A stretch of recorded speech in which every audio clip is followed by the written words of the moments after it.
A very good afternoon to all my dear students. Dr. Bapuji Salunkhe Institute of Engineering and Technology, Kolhapur welcomes you to e-learning platform. This is Science and Humanities Department. As all of you know that yesterday we have completed with the first subunit of your syllabus named articles. Today we are going to start with the second subunit named prepositions. Here you will be learning about various uses of prepositions along with their examples. First of all, we'll look at the introductory part of preposition. Now let us look at the points which are given over here in this slide. First point, preposition is an important part of the English language. हा English language मधला खूप महत्त्वाचा part आहे. Second, it is used to show a relationship between a noun or a pronoun with the another word in a sentence. वाक्यामधल्या noun किंवा pronoun ह्या दोघांपैकी एकाचं वाक्यामधल्या दुसऱ्या शब्दांबरोबर असणारं रिलेशनशिप दाखवण्यासाठी आपण preposition वापरतो. आता नाउन म्हणजे काय हे आपण अगोदर बघितलेलं आहे. Pronoun is not again new to you. You have learned it is one of the parts of speech. आपण इंग्लिश लँग्वेज मध्ये पार्ट्स ऑफ स्पीच शिकलो. किती पार्ट्स ऑफ स्पीच आहेत? There are 8 parts of speech in an English language and pronoun is one of them. हे त्याच्यापैकीच एक आहे. आता noun म्हणजे काय हे तुम्हाला मी अगोदर सांगितलेलं आहे. त्याचं एक्सप्लेनेशन द्यायची गरज नाही आहे. आता प्रनाउन म्हणजे काय थोडक्यात मी सांगते. Pronoun is a word which we use instead of noun. म्हणजे प्रनाउन आपण कधी वापरतो? प्रनाउन हे आपण नाउनच्या ऐवजी वापरतो. फॉर एक्झाम्पल, आता एक्झाम्पल एक सांगते मी. लक्ष द्या, इथे एक्झाम्पल नाही आहे, मी फक्त ओरली सांगते तुम्हाला. एक्झाम्पल आहे Amit likes to watch TV full stop. He likes to watch movies a lot. मी काय म्हणाले? अमितला टीव्ही बघायला खूप आवडतं, बरोबर आहे. आणि पुढच्या वाक्यामध्ये मी परत अमित वापरलं नाही, बरोबर आहे. I have used one word instead of Amit in the second sentence. मी अमितच्या ऐवजी एक शब्द वापरला. आठवतोय का बघा? मी अमितच्या ऐवजी म्हणाले ही likes to watch movies a lot असं मी म्हणाले. आता ही काय आहे? हे प्रनाउन आहे. मी म्हणाले होते pronoun is a word which we use instead of a noun in a sentence. वाक्यामध्ये आपण नाउनच्या ऐवजी प्रनाउन वापरतो. त्याला आपण प्रनाउन असं का म्हणतो? कारण आपण ते नाउनच्या ऐवजी वापरलेलं आहे. म्हणजे पहिल्या वाक्यामध्ये जरी मी अमित असं वापरलं असलं तरी दुसऱ्या वाक्यामध्ये मी अमितच्या ऐवजी ही वापरले, त्याला आपण प्रनाउन म्हणतो. तर प्रेपोजिशन कशासाठी वापरलं जातं? तर वाक्यामधल्या नाउन किंवा प्रनाउनचं त्या वाक्यामधल्या दुसऱ्या शब्दाबरोबर असणारं रिलेशनशिप दाखवण्यासाठी. आता आपण एक्झाम्पल्स बघूयात म्हणजे तुम्हाला हा पॉईंट जास्त क्लिअर होईल. Look at the examples given over here. I have provided you with the examples. One by one we'll read and I'll explain the example. बघा पहिला एक्झाम्पल काय आहे? He is died of snake bite. तो कशामुळे मृत्यू पावला? तर त्याला साप चावला म्हणून तो मृत्यू पावला. आता आपण हा जो वरचा पॉइंट आहे तो आपण इथं एक्सप्लेन करूयात. बघा आता इथं ह्या वाक्यामध्ये ऑफ हे काय आहे? प्रेपोजिशन आहे. In each and every example in this presentation is in which color? Is in yellow color. Yellow कलरमध्ये जे काही वर्ड्स आहेत ते सगळे प्रेपोजिशन्स आहेत, हे लक्षात ठेवायचं सुरुवातीलाच. आता ऑफ हे प्रेपोजिशन आहे. इथं आपण काय सांगितलं तर नाउन किंवा प्रनाउनचं वाक्यामधल्या दुसऱ्या शब्दाबरोबरचं रिलेशनशिप आपण प्रेपोजिशनच्या मदतीने दाखवतो. आता इथं वाक्यामध्ये प्रनाउन कुठलं आहे बघा? आत्ताच मी थोड्या वेळापूर्वी सांगितलं ही आहे प्रनाउन आणि आपण ऑफ हे प्रेपोजिशन वापरलंय. आता ह्या वाक्यामधला आपल्याला काय शोधायचं आहे, तर ह्या नाऊनचं, ह्या प्रनाऊनचं वाक्यामधल्या कुठल्या दुसऱ्या वर्ड बरोबर रिलेशन आहे बघा. आता इथं स्नेक बाईट, तो कशामुळं मृत्यू पावला, तर साप चावल्यामुळं. म्हणजे स्नेक बाईट हा वाक्यामधला एक अनादर पार्ट आहे, ज्याचं रिलेशन आपण कशाबरोबर दाखवतोय, ही बरोबर, म्हणजे प्रनाऊन बरोबर दाखवतोय. कशाच्या मदतीने, प्रेपोजिशनच्या मदतीने. कुठलं प्रेपोजिशन आहे इथं, ऑफ. ऑफ ह्या प्रेपोजिशनच्या मदतीने आपण ही हे प्रनाऊन आणि वाक्यामधला हा राहिलेला भाग जो आहे त्याचं रिलेशन दाखवतोय. म्हणून आपण ह्याला ऑफला प्रेपोजिशन असं म्हटलेलं आहे. Late us turn towards the second example. The temple is near the school. आता इथं द टेम्पल हे नाऊन आहे आणि नियर हे प्रेपोजिशन आहे आणि the school is another word in a sentence, वाक्यामधला दुसरा शब्द. आता इथं आपण कशाचं रिलेशन दाखवते बघा. The temple is near the school, मंदिर कुठं आहे, स्कूलच्या जवळ आहे. म्हणजे आपण इथं मंदिर आणि स्कूल ह्याच्यामध्ये काहीतरी रिलेशन दाखवलंय. कशाच्या मदतीने, नियर ह्या प्रेपोजिशनच्या मदतीने. आता पुढे जाऊयात बघा. Third example. The concert will start at 8:30 PM. Concert कधी सुरू होईल, 8:30 वाजता, रात्री 8:30 वाजता सुरू होणार आहे. हिअर आपण काय सांगितलं, इथं टायमिंग सांगितलंय, बरोबर आहे. आता द कॉन्सर्ट हे परत एकदा एक नाऊन आहे आणि आपण जो रिमेनिंग पार्ट आहे किंवा अनादर वर्ड 8:30 PM ह्याचं आणि कॉन्सर्टचं रिलेशन दाखवलंय. कशाच्या मदतीने, ॲट ह्या प्रेपोजिशनच्या मदतीने. Next, this road goes towards the museum. हा रोड कुठं जातो, म्युझियमच्या दिशेने जातो. लक्षात येते का बघा. इथं सुद्धा धिस रोड हे नाऊन आहे, बरोबर आहे, आणि द म्युझियम हे ऑब्जेक्ट आहे, वाक्यामधलं ऑब्जेक्ट आहे, म्हणजे अनादर वर्ड आहे. आणि ह्या दोघांचं रिलेशन आपण कशाच्या मदतीने दाखवलंय, टुवर्ड्स ह्या प्रेपोजिशनच्या मदतीने दाखवलेलं आहे. हा पॉइंट क्लिअर झाला. इथं आपण एक्झाम्पल्स बघतोय तसे हा पॉइंट जास्त क्लिअर होते. लक्षात येते वाक्यामधलं नाऊन किंवा प्रनाऊन ह्याचं रिलेशन वाक्यामधल्या दुसऱ्या शब्दाशी आपण ज्यावेळी दाखवत असतो त्यावेळी आपण प्रेपोजिशन वापरतो. आता लास्ट एक्झाम्पल दिले बघा. Soft skills should be taught in an effective manner. Soft skills हे नाऊन आहे आणि इन हे प्रेपोजिशन वापरले आपण. कशाचं रिलेशन दाखवतोय आपण, अन इफेक्टिव्ह मॅनर. सॉफ्ट स्किल्स कसे शिकवले गेले पाहिजेत, इफेक्टिव्ह मॅनरमध्ये शिकवले गेले पाहिजेत. म्हणजे इथं आपण नाऊनचं रिलेशनशिप वाक्यामधल्या दुसऱ्या शब्दाशी जुळवतोय आणि कशाच्या मदतीने आपण ते सगळं करतोय, प्रेपोजिशनच्या मदतीने. म्हणजे आपल्याला एक गोष्ट लक्षात ठेवायची आहे, प्रेपोजिशनचं काम काय आहे वाक्यामधलं, to show relationship between a noun or a pronoun in a sentence with the another word in a sentence. आता वाक्यामधला जो दुसरा शब्द आहे ज्याच्याबरोबर आपण रिलेशन दाखवतोय प्रेपोजिशनच्या मदतीने, तो most of the time it is an object. बऱ्याचशा वेळेला ते काय असतं, ऑब्जेक्ट असतं. ऑब्जेक्ट ज्याला आपण कर्म म्हणतो. लक्षात येते प्रत्येक वाक्यामध्ये सब्जेक्ट, वर्ब आणि ऑब्जेक्ट असतं. हा एक पर्टिक्युलर आणि फिक्स्ड पॅटर्न आहे सेंटेन्सचा. तर नेहमी आपण काय करतो, प्रेपोजिशनच्या नंतर येणारं जो काही पार्ट आहे, जो काही शब्द आहे, तो बऱ्याचशा वेळेला काय असतो, ऑब्जेक्ट असतो. आता इथं these sentences tell you something about. ही प्रत्येक वाक्य तुम्हाला काहीतरी सांगते.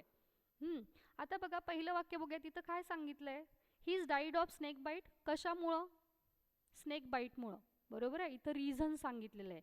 Second, the temple is near the school. कुठं आहे टेम्पल, स्कूलच्या जवळ. इथं प्लेस सांगितलंय. पुढं the concert will start at 8:30. कधी सुरू होणार आहे, 8:30 म्हणजे इथं टाइम सांगितलेलं आहे. त्याच्यानंतर पुढं this road goes towards the museum. Towards direction सांगितलंय, कुठं जातोय तो रोड, तर म्युझियमच्या दिशेने डिरेक्शन सांगितलं इथं. त्याच्यानंतर पुढं soft skills should be taught in an effective manner. कसे शिकवले गेले पाहिजेत? इथं आपल्याला काय सांगितलंय? मॅनर सांगितलंय.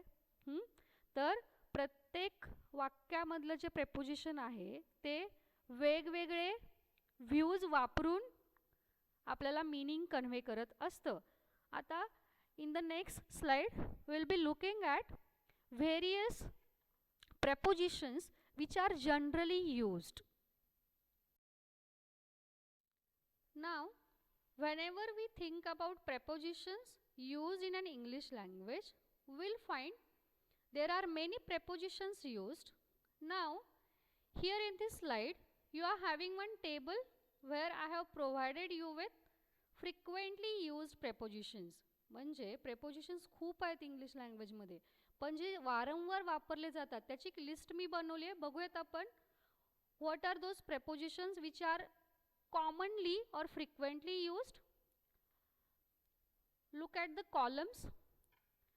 About, above, across, after, against, along, among, at, before, behind, below, beneath, beside, between, beyond, by, during, except, for, from, in, inside, into, near, of, of, onto, over, since, through, to, towards, under, with, and within.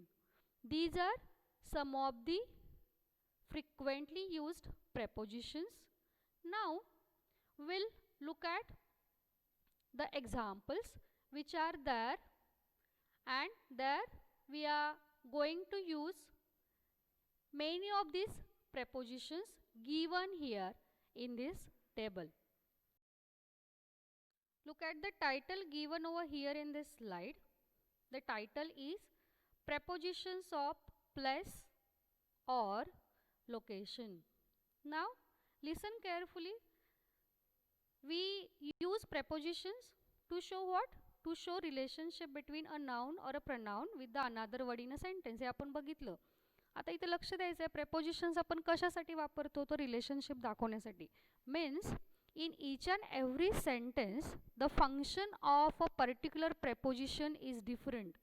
प्रत्येक वाक्यामधल्या वापरल्या जाणाऱ्या prepositionचं function वेगवेगळं असतं. आता according to the function of prepositions, prepositions are divided into many categories. One of the main categories is prepositions of place or location. Prepositions आपण function नुसार वेगवेगळ्या categories मध्ये डिवाइड करतो आणि त्या कॅटेगरीज आपण वन बाय वन इथं बघणार आहे. पण त्याच्यातल्या ज्या मेन कॅटेगरीज आहेत त्या मी सुरुवातीला घेतलेत. And one of the main categories of prepositions is टायटल्ड as prepositions of place और लोकेशन. म्हणजे वाक्यामध्ये प्रेपोजिशन्स बऱ्याचशा वेळेला प्लेस किंवा लोकेशन सांगतात. ते सगळे प्रेपोजिशन्स ह्या पर्टिक्युलर कॅटेगरीमध्ये येणार आहेत. Now let us look at the explanation given over here in this slide. What is said? Prepositions of place refer to those prepositions that can be used to show where something is located. जसं मी आत्ताच म्हणाले की prepositions आपण कशासाठी वापरतो? तर एखादी वस्तू किंवा एखादी व्यक्ती कुठं आहे ते लोकेशन दाखवण्यासाठी आपण preposition वापरतो आणि ह्या prepositionला आपण म्हणतो preposition of place. कारण ते preposition आपल्याला एखादं पर्टिक्युलर ठिकाण दाखवतं. बघा कुठले बेसिक prepositions of place आहेत? There are 3 basic prepositions of place. What are they? 3 basic prepositions आहेत जे आपल्याला प्लेस दाखवतात. कुठले कुठले आहेत? in, on and at. हे 3 बेसिक prepositions आहेत जे आपल्याला काय दाखवतात? तर प्लेस दाखवतात. Now let us turn towards the examples given. First example, Nita always keeps her books in the cupboard. Nita नेहमी तिची पुस्तकं कुठे ठेवते? कबर्ड मध्ये. कुठे ठेवते? प्लेस सांगितलं आपल्याला, कबर्ड.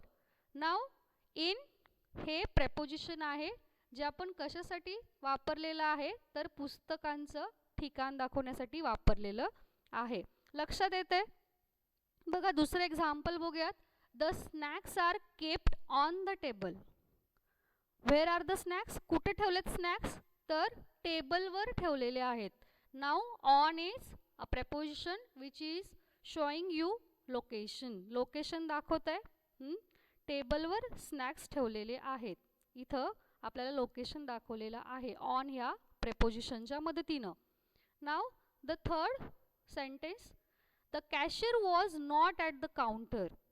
कॅशियर काउंटरच्या ठिकाणी नव्हता. आता काउंटर हे अजून एक प्लेस आहे जे ॲट ह्या प्रेपोजिशनच्या मदतीने दाखवलेलं आहे आपल्याला. तर लक्षात येते का बघा, इन, ऑन आणि ॲट हे बेसिक प्रेपोजिशन्स आहेत जे आपल्याला कशासाठी आपण वापरतो तर प्लेस दाखवण्यासाठी वापरतो.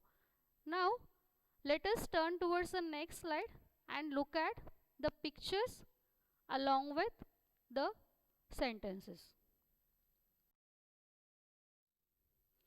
You are having two pictures over here in this slide. Look at the pictures. I'll explain each and every picture to you. Now let us look at the first picture. The mouse is where? He is at the door. Next, the mouse is in between the door. Next one, the mouse is in the cube. पुढे जाऊयात. The mouse is near the sofa. Though the sentences are not given over here, I am explaining for your understanding. बघा पुढे जाऊयात. The mouse is under the table. पुढे the mouse is on the table. इथं सगळे prepositions आपल्याला काय दाखवत आहेत? प्रेपोजिशन्स हे सगळे आपल्याला प्लेस दाखवत आहेत. पुढं the mouse is near the computer. Next the mouse is in front of the computer. पुढं the mouse is next to. Next to याचा अर्थ आहे जवळ. इन फ्रंट ऑफ म्हणजे एखाद्या गोष्टीच्या समोर. पुढे जाऊयात. आता इथं the mouse is where he is at home. इथं प्लेस दाखवलंय. पुढं mouse is at school. The mouse is at work. The mouse is at the theatre. The mouse is at the cinema. The mouse is at the zoo. If you look at each and every preposition is showing you what? Showing you either a place or a position. लक्षात येते? आपल्याला हे प्रत्येक preposition काय दाखवते तर place दाखवते. Late us turn towards the second picture in the same slide. Along with the picture a sentence is given above. लक्षात घ्या, पिक्चरच्या बरोबर वरती आपल्याला त्याचं एक्सप्लेनेशन दिलेलं आहे. Let us look at the first picture. A man is beside the boy. कुठे आहे ती व्यक्ती? त्या मुलग्याच्या बाजूला आहे. Next, a man is in front of his car. कारच्या बरोबर समोर ती व्यक्ती उभारलेली आहे. पुढं the boy is behind the bush. कुठे आहे तो मुलगा? behind म्हणजे च्या पाठीमागं, त्या झुडपाच्या पाठीमागं आहे तो. पुढं the ball is under the table. Ball कुठे आहे? टेबलाच्या बरोबर खाली आहे. म्हणजे इथं ह्या चारही वाक्यामध्ये कुठला वर्ड हा प्रेपोजिशन म्हणू शकू आपण? पहिल्या वाक्यामध्ये बिसाइड हे प्रेपोजिशन आहे. दुसऱ्या वाक्यामध्ये इन फ्रंट ऑफ हे प्रेपोजिशन वापरले. तिसऱ्या वाक्यामध्ये बिहाइंड हे प्रेपोजिशन आहे. आणि नेक्स्ट लास्ट सेंटेन्समध्ये अंडर हे प्रेपोजिशन वापरलेलं आहे. म्हणजे लक्षात येते का? हे सगळे प्रेपोजिशन्स आपल्याला काय दाखवतात? लोकेशन किंवा प्लेस दाखवतात. Now let us turn towards the next point and let us look at what it is actually. Now let us look at the second important category of prepositions. The title is given at the beginning what it is? Prepositions of time. Means there are certain prepositions in an English language which tells you about particular time. म्हणजे time सांगणारे prepositions सुद्धा English लँग्वेजमध्ये वापरले जातात. ते कुठले कुठले आहेत आणि त्याचे एक्झाम्पल्स आपण इथं या स्लाइडमध्ये बघणार आहे. Let us read the first sentence. The prepositions are often used to refer to times and dates. बघा, prepositions आपण बऱ्याचशा वेळेला टाइम्स किंवा डेट्स सांगण्यासाठी वापरतो. त्याला आपण काय म्हणू? prepositions of time. Now let us look at the second point. There are 3 basic prepositions of time. इथं सुद्धा 3 बेसिक prepositions आपल्याला सांगितलेले आहेत जे आपल्याला टाइम सांगतात. कुठले कुठले आहेत? at, in and on. तुमच्या लक्षात येते का बघा, मगाशी सुद्धा आपण प्लेस सांगण्यासाठी ॲट, इन आणि ऑन हे 3च प्रेपोजिशन्स वापरले होते. म्हणजे एक लक्षात घ्यायचं आहे पॉईंट की एकच प्रेपोजिशन एक पर्टिक्युलर कॅटेगरीमध्ये वापरलं जाऊ शकत नाही. म्हणजे a same preposition can be used to show different categories like place and time also.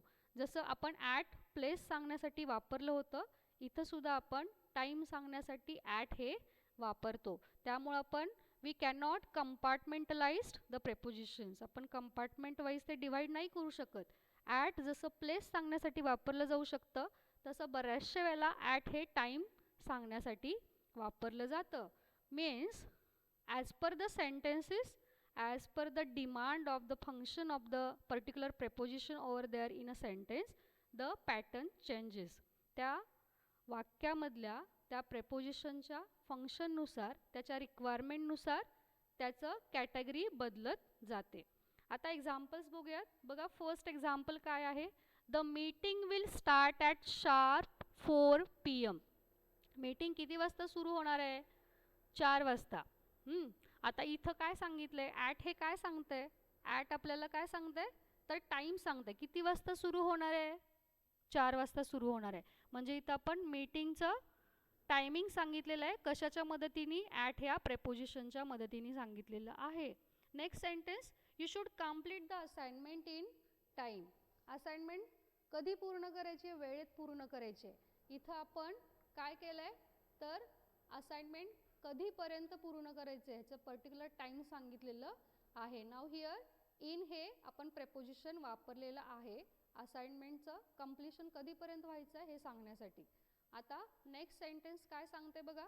The employees met for the project on Monday.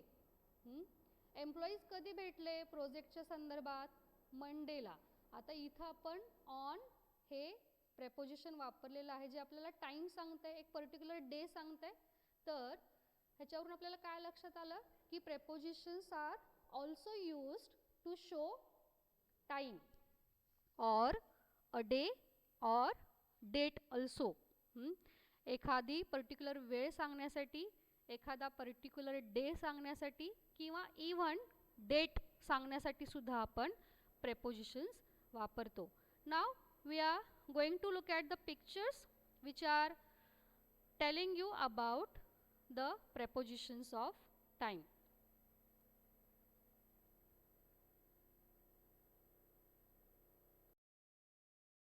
Now let us look at the picture given over here in this slide. These are what? These are various prepositions of time.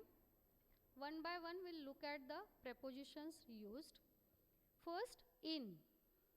In the morning, in the afternoon, in the evening, in January, in April, in the morning. Means what? These are the various prepositions which are telling you time. Then next column, one preposition is used on. On Monday, on Wednesday, on Sunday, on 24th January 2015, on April 15th, on Sunday morning. Here we are using a preposition on to convey a particular time, that is conveying a day or a particular date. Now let us turn towards the next column where we have used preposition at. at 8:30 a.m., at 12 o'clock, at 6 p.m., at noon or midday, at midnight, at dawn. आता इथं सुद्धा आपण काय सांगितलं, एक particular time सांगितलेली आहे. At dawn means पहाटे, ॲट मिडनाईट मध्यरात्री, देन मिड डे किंवा ज्याला आपण नून म्हणतो, most of the time we call it as afternoon, दुपारी. आणि हे वरचे सगळे आहेत ते काय सांगतात, पर्टिक्युलर टाइम सांगतात. Means in, on and at are some of the important prepositions of time which are frequently used in an English language to convey a particular time, day or date. Now let us turn towards the third major category of prepositions, prepositions of direction or movement. एखाद्या वस्तूची किंवा एखाद्या व्यक्तीची हालचाल किंवा दिशा दाखवण्यासाठी आपण या प्रकारचे prepositions वापरतो. Let us look at the description given over here. First point, prepositions of movement show movement from one place to another. जसं मी आता म्हणाले की एखाद्या ठिकाणापासून दुसऱ्या ठिकाणापर्यंत झालेली हालचाल, मग ती व्यक्तीची असू देत, वस्तूची असू देत, आपण ती दाखवण्यासाठी हे prepositions of movement वापरतो. There are basic 10 prepositions that pertain to movement. Movement सांगणारे 10 बेसिक prepositions आहेत. आपण ते वन बाय वन बघणार आहे. What are they? They are in, on, to, towards, through, into, across, over, along and opposite.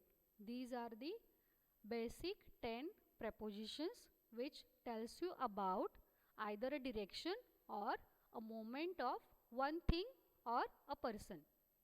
ठीक आहे, पुढे जाऊयात. Let us look at the examples. First example, each and every preposition of movement I have used in the sentences given below one by one. प्रत्येक prepositions एक एक वाक्य दिले बघा. पहिलं बघूयात. We are going to have our picnic in the park. Picnic कुठं आहे, कुठं करणार आहे तुम्ही पिकनिक, तर पार्कमध्ये. इथं आपल्याला काय दाखवलेलं आहे, डिरेक्शन दाखवलेलं आहे. In is the preposition used over here. Then the rain falling on the roof kept me from sleeping. पाऊस कुठं पडत होता, तर रूफवर पडत होता, छपरांवर पडत होता, त्यामुळे मी झोपू नाही शकलो नीट. मग इथं हे ऑन सुद्धा काय दाखवते आपल्याला, तर मूवमेंट किंवा डिरेक्शन दाखवते. त्याच्यानंतर पुढे जाऊयात. Are you going to the party, तू पार्टीला जाणार आहेस का. इथं सुद्धा आपल्याला मूवमेंटच दिसते. To is a movement, preposition of movement. Then next sentence, he was sitting his back towards me. Towards हे एक preposition आहे जे आपण कशासाठी वापरले, डिरेक्शन दाखवण्यासाठी वापरले. वाक्याचा अर्थ बघूयात. ही was sitting his back towards मी, तो माझ्याकडं त्याची पाठ करून बसला होता. इथं काय दाखवलेलं आहे, तर त्याची बसण्याची पोझिशन किंवा डिरेक्शन दाखवलेली आहे. Now we are going to look at the other sentences also which are based on the prepositions of movement or direction. Now let us look at the remaining sentences. The next sentence, the train went through the tunnel. Train कुठून जाते बघा किंवा कुठून गेली ती, तर बोगद्यामधून गेलेली आहे. इथं सुद्धा आपल्याला काय दाखवलंय, तर मूवमेंट दाखवलेली आहे. ट्रेनची जाण्याची मूवमेंट दाखवली आहे, ती कुठून जाते, तर बोगद्यामधून जाते. आता पुढे बघूयात. Sixth example, he got into the car. he got into the car. into हे preposition आहे जे काय दाखवते बघा, हालचाल दाखवते. ती व्यक्ती त्या कारमध्ये बसली म्हणजे एका ठिकाणाहून ती त्या दुसऱ्या ठिकाणापर्यंत गेलेली आहे. Here this preposition into is showing you a movement of a person that is walking and sitting in the car. आता पुढे जाऊयात. there was a barricade across the road. barricade कुठं होते, तर अक्रॉस द रोड. अक्रॉस हे काय आहे, तर आपल्याला डिरेक्शन दाखवते. कुठं होते बॅरिगेट, तर रोडच्या बाजूनी होते. Next example, I put a shawl over my shoulder. आता शॉल कुठे ठेवली आहे मी, तर शोल्डरवर. तर इथं आपल्याला परत एकदा काय दाखवलेलं आहे, तर डिरेक्शन दाखवलेली आहे किंवा पोझिशन दाखवलेली आहे. पुढं next, cars were parked all along the road. Cars कुठं पार्क केलेल्या होत्या, तर पूर्ण रोडच्या बाजूनी. इथं अलॉंग हे काय सांगते तुम्हाला, तर परत एकदा डिरेक्शन दाखवते. पुढं last sentence, the bank is situated opposite the bus stop. बँकचं आपल्याला इथं डिरेक्शन दाखवलंय. बँक कुठं सिच्युएटेड आहे, तर opposite the bus stop. Bus स्टॉपच्या बरोबर अपोजिट. Now if you have read each and every sentence carefully, you may come to know that there are many prepositions which are used in an English language that show you what, that show you either a direction or a movement. Now let us look at the picture given over here in this slide. These are the various prepositions which are used to show you either a movement or a direction.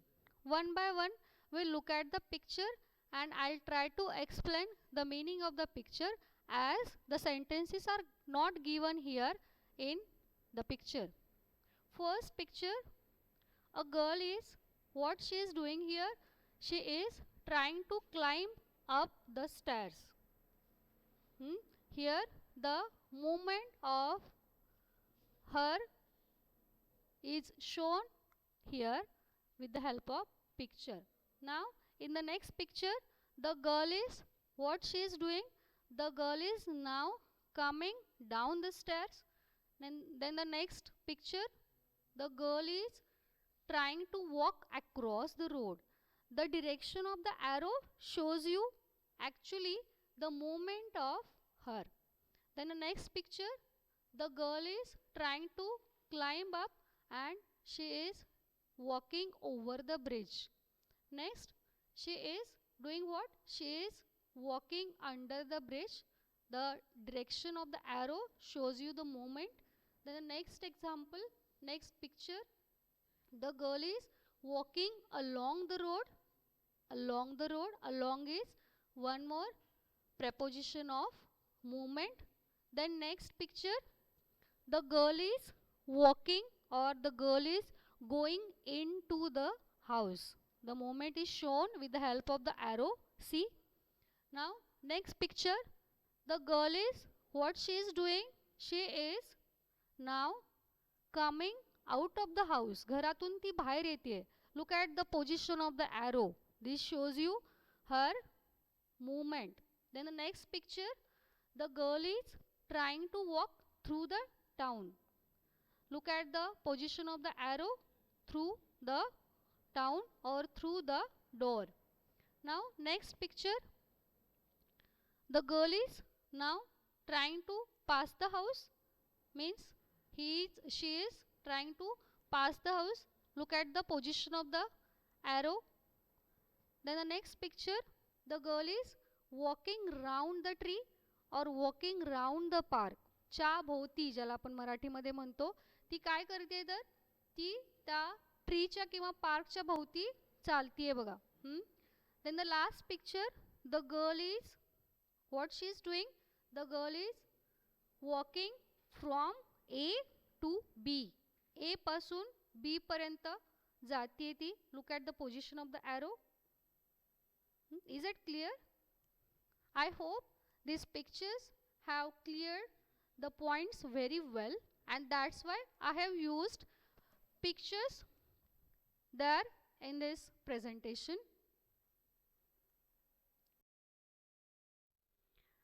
At the end, I would like to clear one point.